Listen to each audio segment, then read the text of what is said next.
You are listening to The Innovation Crisis, Creating Disruptive Influence in the Ministry You Lead, written by Ted Esler, narrated by Todd Lewis. A listener's note. All websites and phone numbers herein are accurate at the time of publication, but may change in the future or cease to exist. The listing of website references and resources does not imply publisher endorsement of the site's entire contents. Groups and organizations are listed for informational purposes, and listing does not imply publisher endorsement of their activities. For a copy of the endnotes and resources, go to moodypublishers.com and search by the title The Innovation Crisis. Click on the download in the free resources section. Names and details in some stories have been changed to protect the privacy of individuals. Unless otherwise indicated, scripture quotations are from the ESV Bible, the Holy Bible, English Standard Version. Scripture quotations, marked NIV, are taken from the Holy Bible, New International Version.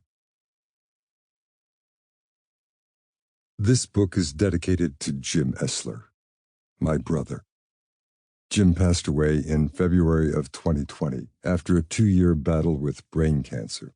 Since my earliest days, I remember Jim building little radios and other electronic gizmos. He went on to patent inventions in the cardiac pacemaker industry. He never stopped innovating, even in his last months, as memory and words were failing him. He doggedly worked at developing software. If there is any innovation in me, it is because of Jim's influence on my life. Forward. Sometimes I play a game when I read the Bible I call, Which Side Would I Be On? I try to guess whether I'd side with the disciples who told people to go home, or side with Jesus, who invited people to stick around. I wonder whether I'd be one of the leaders who accuses Jesus of eating with scum and being a drunkard, or whether I'd be at the table with Jesus raising a glass with my hands unwashed.